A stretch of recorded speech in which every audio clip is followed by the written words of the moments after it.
This bite-sized learning session will provide you with an overview of the 3 documents used in supply management and are issued to vendors in order to receive certain details about a particular need. There's often confusion about these documents and their use. The documents I'm referring to are the RFI, RFQ, and RFP. In this lesson, we're going to address what each of these are used for and their intended result. First, we'll look at the request that offers the least immediate financial benefit, the RFI. An RFI is a request for information. Depending upon the industry you work in, and just to make things more confusing, there are actually 2 very different RFIs. The first, and the one most used in supply management, is the request for information issued to learn more about the capabilities and capacity of the supply community.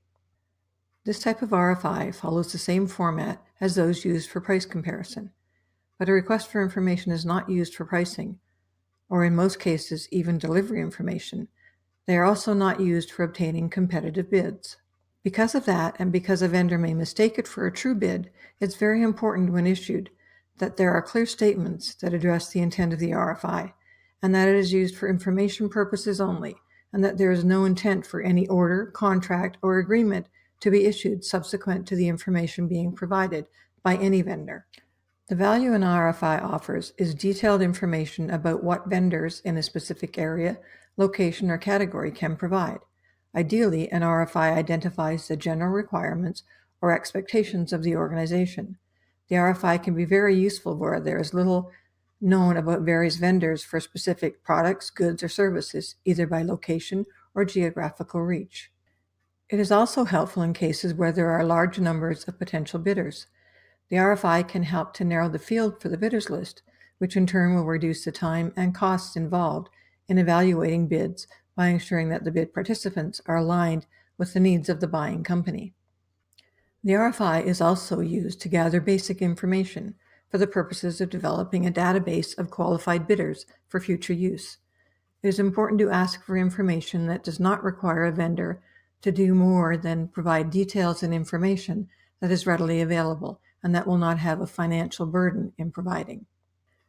To help identify differences among vendors, a good RFI will also focus on requirements that are unique to your business and on concerns that are less likely to be addressed by every vendor.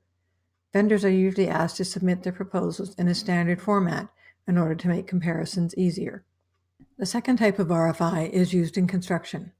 During the construction phase, there is often some ambiguity in the agreement between drawings and specifications that cannot be adequately addressed in every single matter.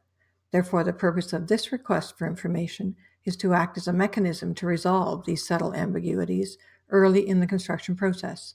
This RFI is issued by the vendor to the owner. An RFI raised by the general contractor that has been answered by the owner is generally accepted as a change to a scope of work.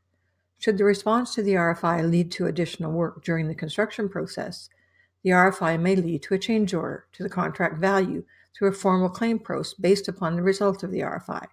It is when the RFI is approved that supply management becomes involved. The RFQ. The request for quotation is most commonly used when seeking quotes, pricing, for clearly defined standard goods that are built or manufactured to industry codes. They are mostly issued through a buyer in purchasing for off-the-shelf goods, inventory items, or spare parts. They can be used for services, but those services are usually considered secondary to the actual material or product. RFQs are also used to obtain quotes for large equipment that is of a general nature, such as large valves and pipe. RFQs are not complex, and while some definitions on the internet describe them as being used in strategic sourcing events, they should not be. The reason they are not complex is due to the fact that the goods themselves are not complicated in nature.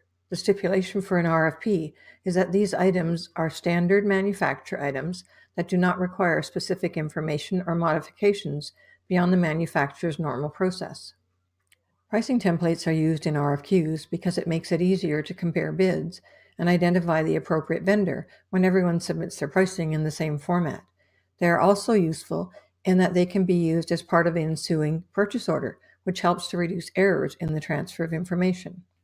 Another key element of the RFQ is that vendors who are part of the RFQ process are most always, or should have already been, pre-qualified, and the goods for which the vendor are providing quotes should be easily identified by industry standard descriptions. The RFP is a different animal altogether. The proposal itself is intended to provide details and information that the originator did not have or was not able to determine. In some ways, it's a request for help. Help in determining what equipment, material, or services will get to the desired result. The proposal is how the recipient of the RFP plans to solve the issue or improve upon the process and the costs associated with doing so.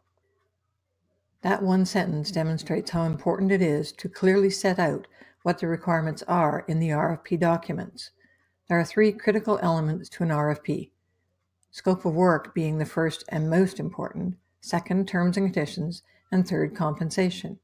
Each of these, while important, will require more thought than simply copying an old RFP, pasting in the new scope of work, and adding some general terms and conditions.